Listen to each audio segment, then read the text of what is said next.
Yo, it's your boy SJ from Love of the Game, and today we're going to be doing our top 5 players in the men's division. Now, I want to make a disclaimer once again. This isn't the official MVP race or top 5 best players in the league or anything like that. This is just my personal list of players that I love to watch. So it's my top 5.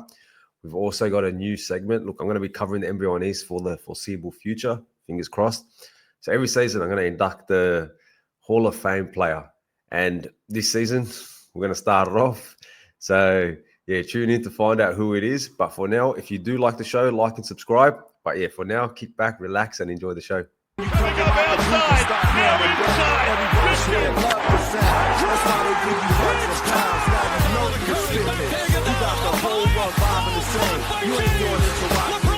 got love for the game.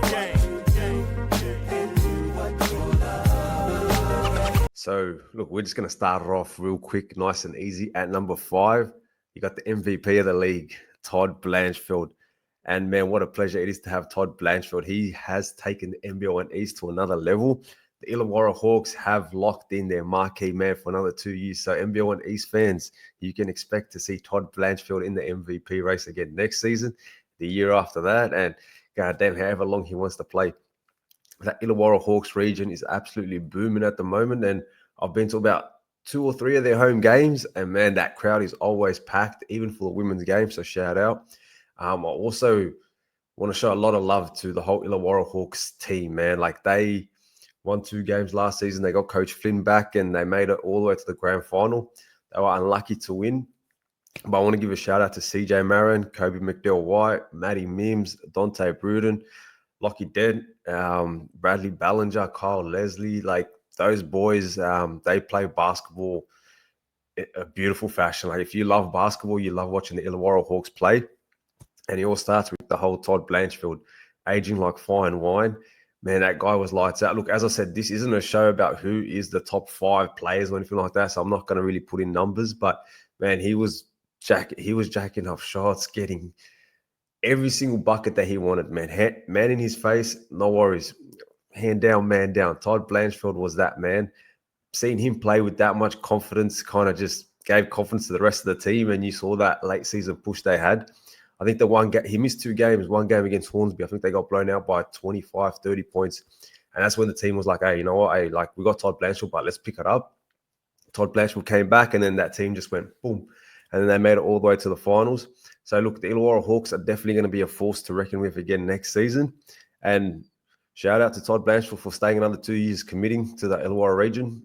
He pretty much told me that, look, that is his home. All the kids love him. He always gives his time to the whole community, does a lot of events. So shout out to you, Todd Blanchfield, for making the NBL1 East a better place. At number 4, we got the heart and soul of the Bankstown Bruins this season. So, yes, I've cheated once again. I've put in 2 players for the Bankstown Bruins at number 4. I got Andre Wolford and Jason Kadee. I'll start off with Jason Kadee. He was the first big signing in the NBL1 East. Even talking to Quatnoy after that, he's like, yeah, man, once I saw Jason Kadee hit up the East, I was like, oh, I got intrigued a little bit, especially with their rivalry. And, Jason Kadee's first game against Norths, back at his home gym, he packed the place, man. And you kind of got that little sense of Bankstown kind of getting their identity back and their soul back. And that's why I say the heart and soul. And that transpired all the way to that final game, the Bankstown Bruins' first home elimination final. And, man, that was the best crowd. And shout out to all you Illawarra Hawks fans that said, you know what, the Illawarra Hawks crowd is the best one. Look, the Bankstown Bruins might not have done that before, but what we saw in that elimination final, man, like, it's hard to top that. And, man, watching Jason Kadee play basketball, he makes it look easy. A lot of people also did say they expected a lot more from Jason Kadee. And fair play to you guys, because honestly, there was times during the season where I thought that too, especially when Bankstown were on their cold streak. But when you talk to Jason Kadee, man, like, this was the first time that he was literally like retired, and he was kind of finding his feet in the workforce and doing all his fancy businessman sort of thing. So it is tough. But yeah, he kept balling, kept turning up. And then the business end of the season, Jason Kadee showed up, 10 assists a game, about 20 points. And, man, it was a shame the Bankstown Bruins couldn't beat the Sharks, but that was a magical run. And a lot of the kids, man, they are so appreciative of seeing Jason Kadee back at his gym. Fingers crossed we do see Jason Kadee back at the Bankstown Bruins, because can't wait to see what the Bankstown Bruins can do next season. And that leads me to my next piece, the heart of the Bankstown Bruins, Andre Wolford. Last season, Andre Wolford was a fan favorite. I know he does a lot of coaching clinic with the kids, and honestly, pretty much every kid that I ask who's your favorite player, yeah, Jalen Galloway did sort of turn up in the league, but before that, it was Andre Wolford, and a lot of kids stuck with Andre Wolford. And shout out to you, man. He's a great, great man. He's an absolute baller, sniper from three. I saw that Coach K, that famous coach from Duke, said, you know what, Andre Wolford is a lethal shooter. And man, fate of the universe on the line, give me Andre Wolford. I'm locking it in. He was the heart. And I said Jason Kadee kind of did fill out the stands for that elimination final. But Andre Wolford brought the heart that second half. The Bankstown Bruins were down big. And Andre Wolford, 20 points on the defensive end, bringing the energy, lifted the roof off that gym. And honest to God, kind of gave him hope, just gave him life, gave that building life. And that's why I say Jason Kadee and Andre Wolford are the heart and soul of the Bankstown Bruins this season. What they've done for the whole community is kind of like they've lifted the whole Bankstown region up, especially in that basketball field. So fingers crossed that momentum can continue to next season. But yeah, Andre Wolford and Jason Kadee at number 4.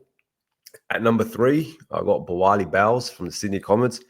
Now, oh man, it's always tough with Bawali Bowles because every time I talk to anyone in the basketball community, 90% of them, honest to God, 90% say that that Bawali Bowles deserves another opportunity in the NBL. And even when I do talk to the other 10%, man, like, yeah, well, I'm vouching for him, fighting for him because, yeah, that man deserves it. I had the pleasure to actually commentate one of his games up against COE this season. And watching Bawali Bowles play like that close to the court, you can see the intensity in his eyes and the way he just leads his team. That's the best way to see it, man. He's a leader of men on that basketball court. And he's got game. He's got defense. He'll pick up 94 feet. He brings it on both ends, defensive energy. He got rewarded with the NBA Summer League opportunity with the New York Knicks. And, man, when he got that game time in the last game, he absolutely balled out. And what hurts me the most, and I hope people do notice it, the way he actually got injured was he was contesting a lob threat to one of the other team's bigs. Like, Bawali Bowles had no business of being there, but that's what Bawali Bowles is all about, man. He's going to compete on every single play. Every single game that I saw him play this season, he played the full 40 minutes. And whether it was minute 140, anything like that, man, he was always giving it 100%, never shortcut. Anytime one of his teammates did something, he'd uplift them, whichever way that teammate needed it to be uplifted. And when Bawali Bowles did stuff up too, man, he wanted it back in return too, because that's what Bawali Bowles is. And my favorite memory of Bawali Bowles this season was the game against the Bankstown Bruins. Bawali Bowles didn't play that game, but I saw him standing or sitting in the stands by himself, man, and he was riding every single play. I remember when Ant Mundine hit a 3. I don't know if it was an N1, but it was a 3 where he kind of fell back and you saw Bawali Bowles absolutely going off. And that's when I was like, hey, bro, that dude loves his teammates and his teammates love him. You kind of see what the Sydney Comets are with and without Bawali Bowles. With Bawali Bowles, man, I would have loved to see them this finals run up against the Illawarra Hawks, up against the Sharks. Man, that would have been lethal. But yeah, Bawali Bowles, look, I don't know what your future holds at the moment. Fingers crossed it is still in the NBL1 East. And if you can win a title with the Sydney Comets in the NBL1 East, yo, that would be legendary. That would be absolutely freaking legendary. So fingers crossed it can happen next season. But whatever you decide to do in your future, man, wherever it goes, fingers crossed, because even through all the adversity, man, you're always smiling, still giving 100%. Always giving back to the community too. The kids, like every single kid, man, especially in that region, man, loves Bawali Bowles. And fingers crossed he finds a coach that kind of gives him that trust and love that Dave O'Hickey kind of got. And shout out Dave O'Hickey too. Look, I don't know if the reason why he went to the Sydney Comets was to kind of play with his boys and give him that extra exposure. But if he did, man, shout out to Dave O'Hickey, man. What he's doing for Australia at the moment with the Illawarra Hawks, massive respect. All right, at number 2, I got Jalen Galloway. Rise up, young king. Look, Jalen Galloway is ready to unlock his true potential. Asian Cup MVP in the building. 18 from 28 from three. Like, say what, bro? 64%. Because I remember speaking to Jalen Galloway, man, and he was like, the two things that I just want to really work on is my shooting, especially my catch and shoot. And holy bejesus, bro, in the Asian Cup, he was looking like Steph Curry at times. And his defense, he's got the length, 22 years old. Can't wait to see what he does for the Sydney Kings. I already did call it about a month ago that Jalen Galloway is going to be my most improved player this season. And, man, what he did in the Asian Cup was a testimony to that, man. Like, he's put in the work, especially for the Bankstown Bruins. He lifted that gym, especially that dunk that he had against the Sutherland Sharks on Jason Spurgeon. I know Jason Spurgeon was kind of following up in behind, but the noise that gym made when that dunk happened, yeah, like goosebumps just thinking about it. So, Jalen Galloway, I cannot wait to see what your career has in store. At number one, I got Luke Jamison, Red Velvet. Shout out Luke Jamison. He was pretty much the reason why Love of the Game kind of took this extra leap this season. Met Zach Roberts doing the UBL, shooting players like Luke Jamison playing for the Love of the Game down there at Auburn. And Luke Jamison was kind of 50-50 on, man, I don't know if I should return to the NBL1 East or stick with AFL. And we're kind of just always talking. And hey, shout out, man. He turned up this season, played for the Sutherland Sharks, and absolutely dominated. One of my highlights was, yes, in the semi-final game, I was at Illawarra Hawks up against the COE, but I saw Luke Jamison playing there at the Canberra Gunners, and, man, 19 points, I think a double-double, doing what he loves, chasing those loose boards. And Luke Jamison also was one of the biggest supporters when I was kind of had my accident. He was always texting me, always catching up. And a lot of people were texting me at that time, but because after my accident, I was pretty much bedridden for about 3 to 4 weeks. Couldn't move at all, man. I was in pain every single day. So when someone did reach out and kind of talk to me, especially for like 15, 20 minutes at a time, I greatly appreciated that. And Luke Jamison was one of the biggest ones. And we were kind of talking about, oh, man, like, hey, what are you going to do? And then when he committed to playing the NBL1 East, man, I was like, hey, shit, man, I got to get back to full health. I've got to cover my UBL MVP. He was the reason why I kind of started creating these top 10s, these highlight reels. And shout out Luke Jamison, man. Seeing what you did this season, especially seeing after the games, him with his daughter, just playing and then interviewing him against the Bankstown Bruins. He actually came up to me and said, hey, bro, you tipped the Bankstown Bruins. Yo, watch this. And yo, man delivered. So shout out to you, Luke Jamison. And look, that pretty much wraps up my top 5. But also I did mention that we are going to be doing our Love of the Game Hall of Fame starting from 2025. And the first inductee is Sir William Mayfield from the Canberra Gunners.